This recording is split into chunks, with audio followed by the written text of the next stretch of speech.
Evening, y'all. How's it going? Welcome to another Lockdown Live chat.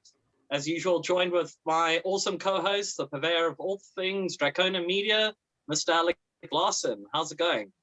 Yeah, it's all good, man. All good. Can't complain. Nice.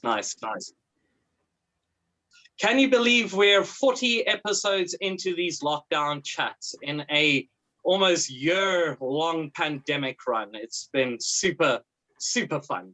Super crazy. Anyway, also, it's the end of another month, and as per our new little methodology, we've now brought in some international guests to wrap up the month. And what better way to wrap up this month by jumping over the pond to the land of maple syrup, tech death, and I guess what we will say, chamber black metal. Today we joined with Lindsay from Antiqva. Lindsay Schoolcraft, welcome. Hey guys, thanks so much for having me.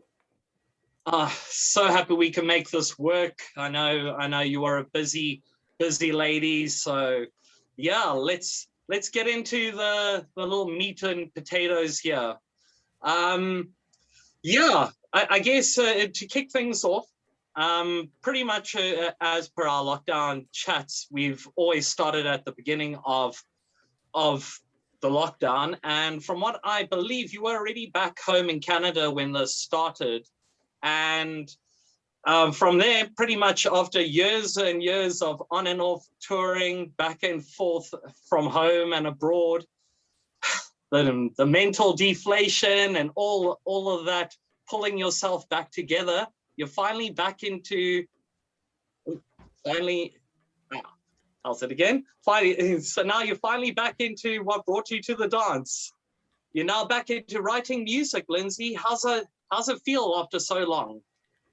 Honestly, it's surreal, and it's like I'm finally doing it on my own terms without trying to fit in a box or kind of be under someone's thumb or dictatorship. It's just kind of like, okay, like, you can listen to what's stewing inside based on your emotions and what you're really feeling in your heart, and just throw it out there, and you're with a circle of other people who just understand and get it and want to build on those songs and work together. So it's pretty rad. Oh, it's so awesome. And to top that off, like in the midst of getting involved with a pretty amazing new band, you also just, some congratulations need to be sent on the Juno nomination. An amazing feat, an amazing achievement for anybody in our extreme metal genre. So waving the flag there. But I think more so the point of you actually being like a learned musician, actually university graduated with musicology and music language. That's not me at all. I quit. I quit university like the first semester. No, I only have a few grades in the conservatory. So I'm a total hack. Okay. Thank you. Okay, so okay. So pulling my foot out of my mouth here and double backing just a little bit. Obviously, with that in mind, not being a completely university learned graduate, but being able to be given such accreditation, how validating is that for you as a musician, as a songwriter, to have that cred given? It's kind of unreal. And it was like, when I was younger, I valued those things. Like when I was 15, I said, like, when I win, or not win, but when I'm nominated for a Juno, like, that's it. I've accomplished my dreams. I've made it, and then when it happened, it was kind of like, I value other things now, like integrity and honesty and character, so awards and rewards for me are kind of like surface things, but it's a big deal for my community, my team, my family, if they're like, oh my gosh. So I'm very, very grateful for it. Still kind of don't believe that it happened, but it's really humbling, really, honestly. It's awesome stuff. Let's talk Antiqva. Who came up with the name and decided on like the old Latin sort of aesthetics in terms of, like the Gregorian style chants, spoken word, and like maybe give us a little bit of like a history of Antiqva. Sure. So it's quite the story. The name came from Zen. So Xenoyr of Ne Obliviscaris and I started this band, and we're steering the ship together, and it's kind of like something that is old is new again. I think was what we were going for, but I think it's also a strain of the plague, which like before you could say that and people are like, oh, interesting, and now it's like during a pandemic you got to be careful what you say, you can trigger someone. So we're not romanticizing the plague at all. That's not what it is, but it is really inspired more on older music, and we do have that older vibe, and we wanted to take influences from like traditional black metal, but also bring in a lot of classical music elements. And on our journey, we've always had this saying like less is more. And when it came to the first single, we realized that having a chamber setup with strings and horns and everything, it just makes it more intimate. So that's kind of the goal and where it's going now. It's been really a really interesting journey. Well, yeah, I mean, it's definitely a very dense sound. Even within the realms of the term less is more, there is a lot going on with it sonically.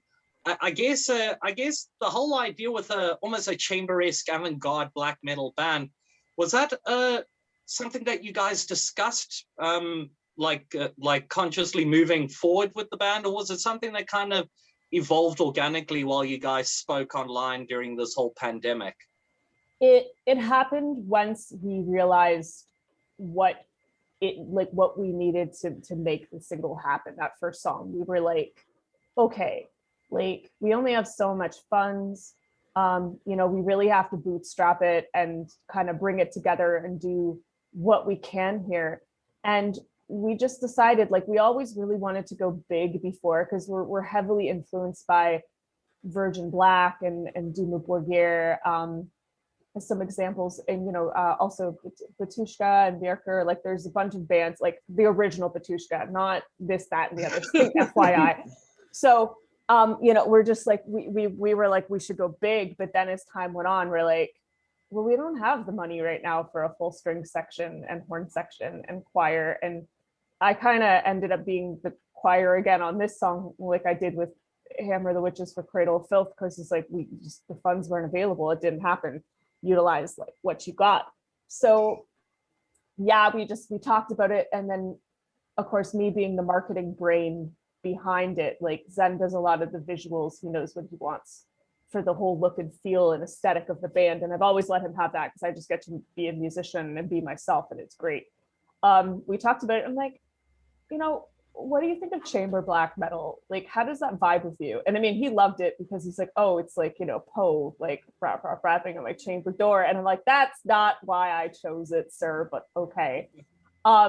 So he was like down for it. And then we told the band, and they're like, well, actually, like that makes sense. And there's really no one else there like doing that. Now, at first people are like, oh, it's going to sound like, when people think of chamber music, they think of it being like dry and like really bland, and I'm like, no, we're gonna saturate everything with reverb. That's how we do. So it was just kind of something that happened, and then we agreed on it. We just pushed it forward, and now we're like, okay, we know what we are, and we know what we want to do. So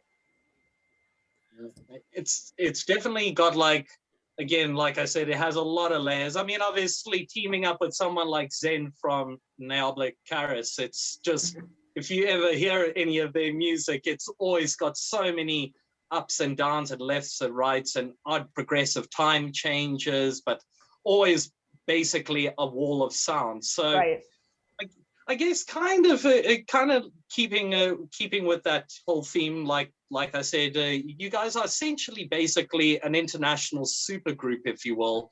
So, I mean, the writing process, like obviously you're back in the swing of things, a lot of singles, and you're basically well into the writing process. But how has the writing process been for Antiqva, with you guys being so geographically dispersed and across so many different timelines? Right. We kind of have like a system in place on how it happens. Obviously, things are changing now because more members are contributing. But it usually starts with me. I'll start getting string ideas or piano ideas, choir ideas, you name it. And I'll just vomit it into my digital workstation and be like, okay, this is the best I can do right now. And then I'll send it to the guitarist Fabian, and he will help me finish my ideas. And then we arrange together, or he'll get like this whole idea for a song mostly. He says bits and pieces, but usually when he presents it to me, it's like full on guitar and drums the whole way through. It's amazing. And I'll be like, okay, I'm gonna put this here and that there, and this inspires me to write that. So that's where it starts. And then it kind of goes down. Then Justine, our drummer, she looks at it, and she's extremely, like, she's someone who actually finished her education. Like, she's classically very talented. She's an incredible drummer. And she tells Fabian pretty much like, this is wrong, fix these drums, make it like, so I can play it later. And she kind of corrects, like, she's the doctor to us. She corrects my counterpoint, my harmony. And then from there, we get the rest of the band to put in their stuff. And then at the end of it, poor Zen, he's got to write like 4 sets of lyrics, 2 in Romanian. Like, it's madness. It's actually no, 5 sets of lyrics, and then 2 of them in Romanian and 3 in English, I guess. And I don't know what you call Canadian English. It's debauchery, but it really is like the way we talk just makes me cringe. But I've been home for so long, I'm just starting to sound that way again, and I'm like, oh god, so painful. So especially after spending so much time in England and being so posh, and then all of a sudden it's like, you're back at home and you're like, oh, no doubt about it, eh? And I'm like, oh, I sound so dumb. But yeah, so it's just this crazy, like, it starts from here, it goes all the way down here, but we're just kind of careful of all the steps along the way. But now our cellist Delay is coming up with things that me and Fabian are going to do our best to work on, and it's really cool. It's like, oh wow, a real band. Like, it's just so cool.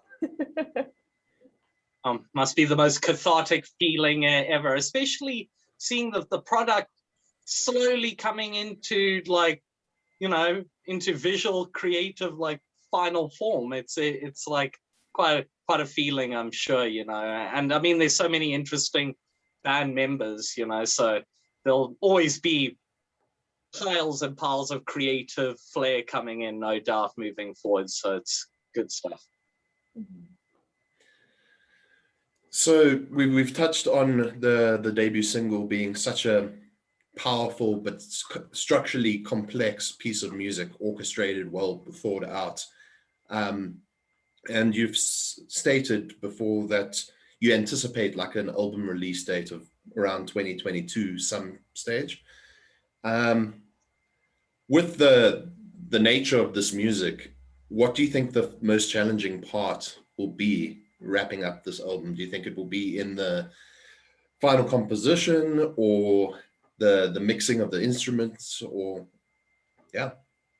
Oh, that's a good question. I think for me, like, this is our debut album and we don't really fully know like what we sound like yet. Like, we've only recorded 2 songs that are on the first single, and it's kind of like it's like Zen's like, oh, I'm curious, and I'm over here like, I am a wreck emotionally, because I'm nervous, I'm scared, my OCD and perfectionism is kicking in. I think the most challenging part is because me and Zen co-manage the band, like, we don't have a manager, is all the scheduling, communication, knowing when to record what, making sure everyone's ready, asking them if they have enough time to finish composing, rehearse.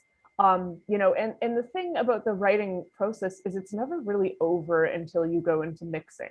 You know what I mean? Like, things still change up until you're done with the engineering and editing. And but it comes naturally to us. And I think that's good, because at that point, you've heard the song so many times. And if something is fatiguing you because it's too repetitive, or it's not enough, or it's too much, you can be like, actually, like, you want to really bring forth an emotion and tell a story. And like, we're not in the 80s anymore. We don't need to have a hook over and over and over again. And that's what I've kind of loved about black metal, because it's not really how things go, which is fantastic. I love that I can insert, like, a first course outro here, but it only appears once in the whole song. Like just really cool things like that. That's why I love the chaos of it, especially with classical music. There's no like rules when it comes to structure. You can just write whatever you want and people are gonna like it or they aren't, kind of thing. But yeah, the whole managing and making sure everyone's okay and deadlines are being met and scheduling, and obviously like, you know, being the person in charge of the finances, like that's the hardest part. Like when you're the creative person and you're like the beginning of the top of the food chain, I guess to say, in the songwriting department, but then on the side you're also the manager, and it's like you have all these responsibilities that usually a manager would take care of. So that's the closest I think I'm ever going to get to parenthood, is that. Like working a job and balancing family, literally is how it feels. Well, you have your cat, and I mean, yeah, so like we're a whole bunch of cat people here, so yeah. Just watchful eye. Anyway, that must have been actually quite a nice thing after all the touring, being able to come back to your cat and, you know, just that form of normal stability, you know, well, some form of normality, so to speak. Yes and no, because when you're on the road for so long, you kind of become useless in the department of like cleaning and cooking, because your hotel rooms or your buses clean for you and there's food always available for you. So like being a touring musician, when you get home, it's like, wow, I really suck at being an adult, and you kind of have to work your way back into that. But it was tough after I ended with Cradle, because we did 2 world tours in 2 years, and then I came home after the second one. I was burned out. The cat I had, he passed away, and it was really hard because I felt bad. I left him for like 6 months, but he had my roommates and he was happy until, you know, he had to go. But then right before the pandemic hit, I'm sorry, I could talk about my cats forever. A friend of my roommate was giving away this cat, and I was just going over to meet the cat, and literally they were trying to shove him into my van, like take him. And I'm like, I don't even know this little shit. Like he could be terrible, because cats have like they're chunk demons. They do terrible things. But he has been like the kindest, like best, like pandemic buddy I could have ever asked for. So I think that's been like the real blessing. I still suck at being an adult though. That's never going to change. You're figuring it out. You're figuring it out the hard way though. I mean, you're deep in the adulting now, as we all are. Mm-hmm. But that being said, I think you got into a nice little segue there. Well-traveled, pretty much a globe trotter. Hopefully you've got a lot of frequent flyer miles to travel some nice holidays in the future. But with that being said, the few bands that we've had that have had the chance to actually discuss touring tend to give a little bit of valuable information to any potential bands that wanted to go on the road, or some warnings that they should be aware of. So we'd be remiss if we didn't actually ask, let's call you a seasoned veteran on the road by now. Are there any tips that you would have for any of the bands out there? Like any way to keep your sanity? We've heard stuff like wet wipes come in handy if you're not close to a shower. Stuff like that. Absolutely. Febreze, Advil, Band-Aids.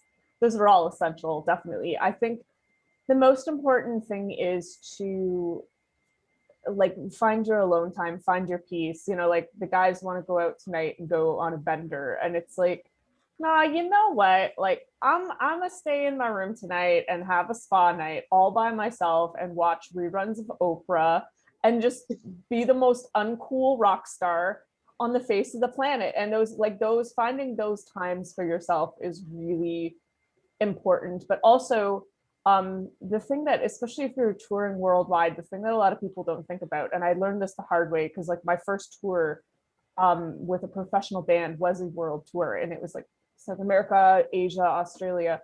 There is just hours upon hours of you sitting around on travel. Now you can sleep, but then there's going to be like these 8-hour blocks where you're not doing any, like you're wide awake and you're like, what is my life? Like questioning your existence. And those hours are so incredibly important. Like, yes, absolutely relax, watch a movie. But during those times, I brought books. I worked on self-development, educating myself, going back to school. That is so important to utilize that time, you know, planning your business, writing music, whatever you can do and utilize during those hours, I think are so important.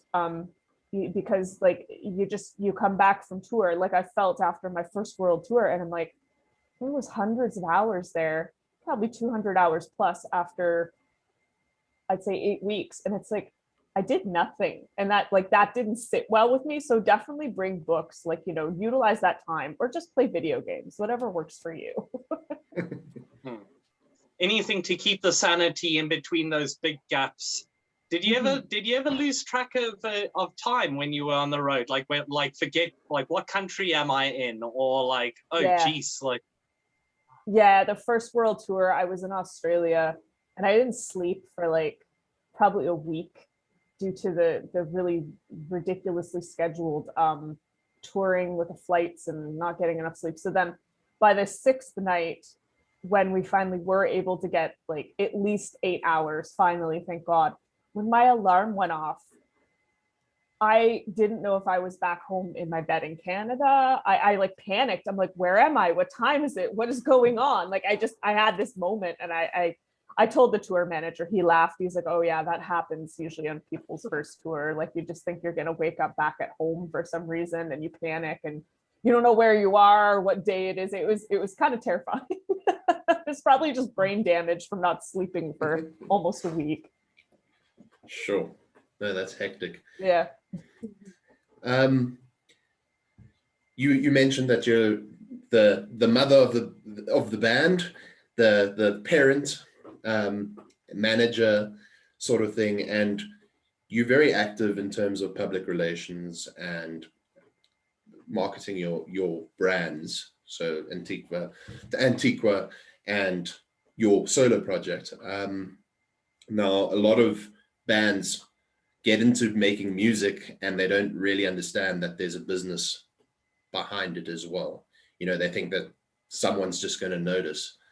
And I think it's changing. I think there's a lot more people getting educated, understanding what actually it means to be a band and what it means to be a successful band.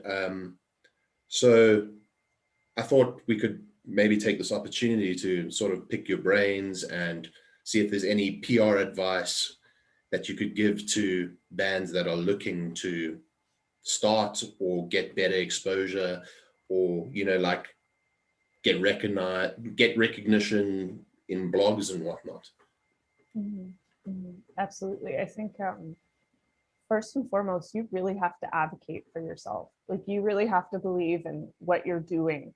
If I didn't believe in what I was doing, anything that's come my way, it would have never worked out. You have to be like, this is who I am. This is what I want to do with my life. Like, you have to be in 110%. Like, bands who only put in 50% don't make it. That's just what it comes down to. And everyone in your band has hidden talents and things that they're really good at that they can do. Like, you're not just one person. As a solo artist, yes, it's been exhausting, and I'm lucky I have the team around me that I do now. And I have assistants. Like, I hire assistants to help me get the jobs done, because there's so much going on. You just don't want to burn yourself into the ground pretending you can do it all yourself. And there's some stuff that, like, I absolutely hate doing, but my assistant is really good at and loves doing it. I'm like, you know what, I get it. So that's a bonus. But yeah, it's one of those things where it is a grind, but you do need to understand that your brand is your reputation. You got to understand that you need to know, at least to an extent, how you want to market yourself. I think it all comes down to vision too. Like, you really need to have a vision, and then it's not just daydreaming about it. It's writing it down, it's pushing it forward, and then it's communicating it with the rest of your band. And if you're having a hard time getting, because you want to get your way with the band, then maybe you should be a solo artist, because as a solo artist, you're calling all the shots. And I don't surround myself with yes people. Like, I surround myself with people who are like, you know what, that actually looks really shit. You should go back to and change that. And you should, let me spell check this for you. I'm really grateful in that sense. But in a band, it is about communication, and it is about planning and setting goals and having deadlines and being realistic. Like, I think the reason so many people burn out, and it is overwhelming and overstimulating how much like we're expected to do on social media and how many platforms there are right now to organize and work with. It's just like, no, thank you. But you know, being realistic with yourself and knowing when enough is enough, like, you know, because we often think like we just want to be torn in so many directions, and we spread ourselves so thin. And it's like, no, you need to know like your core morals. Like you need to know, okay, I'm a musician, I'm a writer, I market and communicate or whatever it is, and these people do this, and we've planned this launch and we're going to learn from it, and whatever works well, we're going to use it next time, and whatever goes bad, we're going to learn from it, we're going to better it, or we're going to get rid of it, and we're going to build on it, we're going to discuss things. And I think that's honestly the way to go about it. It's just having that mindset of like, you like, the thing is, it blows my mind, and I've seen so many people fall off the map, is like they get so discouraged by setbacks or when something like fails and falls through, and it's like, well, you're not ready to be in this industry, because there's going to be so many failures and setbacks and things that don't go right. Like how many bands, you know, their tour was canceled when the pandemic hit, but we found ways around it, didn't we? Like the most successful bands did live streams, got online. You know, I have so much respect for the bands who are like, we're going to make this work, versus the bands that just shut down and didn't know what to do. I don't think that's a successful mindset. I think it's important to have a plan. And when these things come up, it's a challenge, and it's your responsibility to work your way through it, because it's not about you or how much money you make. It's about your fans at the end of the day. So that's my TED Talk. Thank you. Awesome. That was some real valuable information straight from the new label owner herself. Well, I guess you did touch on something. Critically, social media pretty much has become the connecting point between any of us and the fans. So I guess for somebody like you, and I'm going to name drop a couple of other guys, George Corpse Grinder Fisher of Cannibal and Nerdal of Behemoth. Yeah. Three very strong personalities. Bless you. Bless you. I don't know or Gesundheit. I don't know. Anyway, I had to clean earlier. There's still dust in the air. I apologize if I sneeze. Sorry. Anyway, sorry. That wasn't me cursing Nurgle's name. It's like, oh, you know, witch hexing. That wasn't. Well, actually, like what you just did there shows exactly the point I'm trying to make.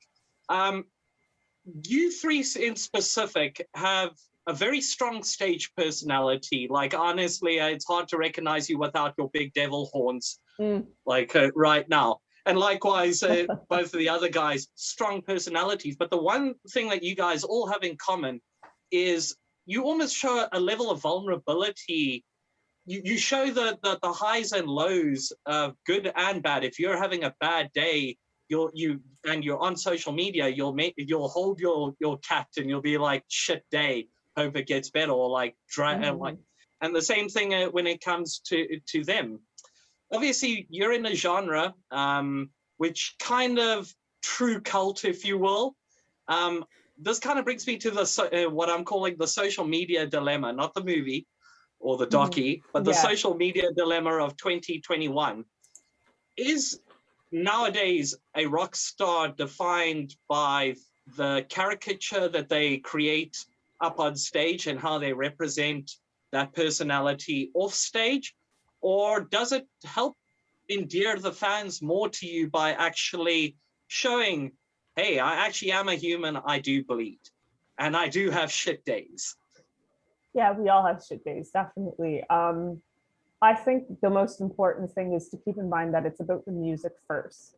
And if you are an extroverted person and you're okay with showing your personality online, then go for it. You know, that's the thing that we forget, is when you put yourself online, you're not appealing to the whole population of the world and all personality types.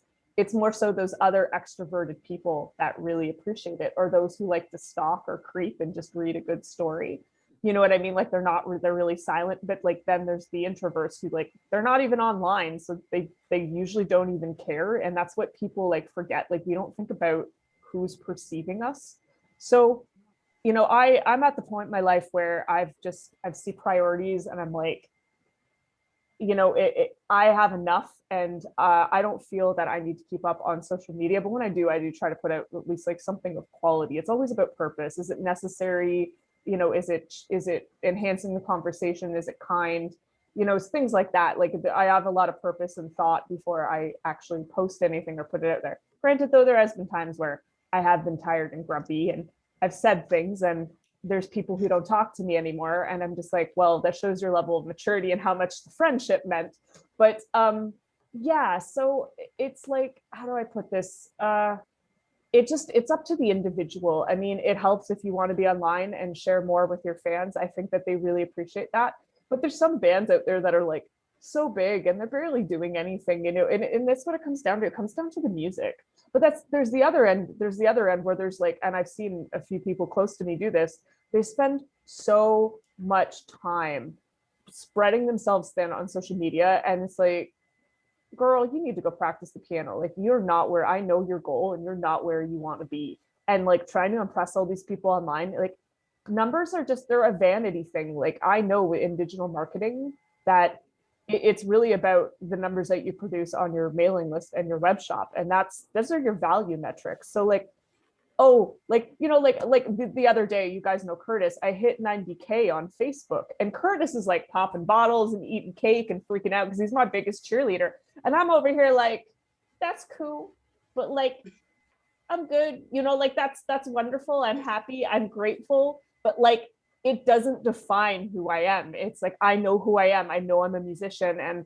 I've made my priorities and my core values prominent, and I practice them daily. So, for those young musicians out there, like, be yourself. If social media is what you want to pursue, go for it. You're allowed to take breaks, but don't forget who you are and what you do, because that is going to define everything at the end of the day. I think that has been an amazing way to sort of wrap up our conversation. Some really great pearls of wisdom there, and some like basically feel good commentary. So Lindsay, thank you so much. Thank you so much for taking the time out of your schedule to talk to us. It really has been an honor, Lindsay, as like a long-time follower through all three of the albums, even when you went really melodic and acoustic in the middle one, like you came back, you brought it back, so it's good. This has been really great. It just goes to show on how small the metal family actually can be when you bring it in. So from us humble SA metalheads, thank you so much, and we really hope that after all this COVID pandemic hoo-ha ends, maybe we even get to see Antiqva on our shores for a bit of a tour. It would be really awesome to have you guys here. Absolutely. Thank you for having me. I'll hold on to that dream until then, until it happens. Until then, keep working hard, guys. We're done for another month, another episode. We will be back same time, same place on the interweb next week. Stay tuned. We'll be back with more SA guys from next week. Thanks, guys. Have a great one. Laters. Laters.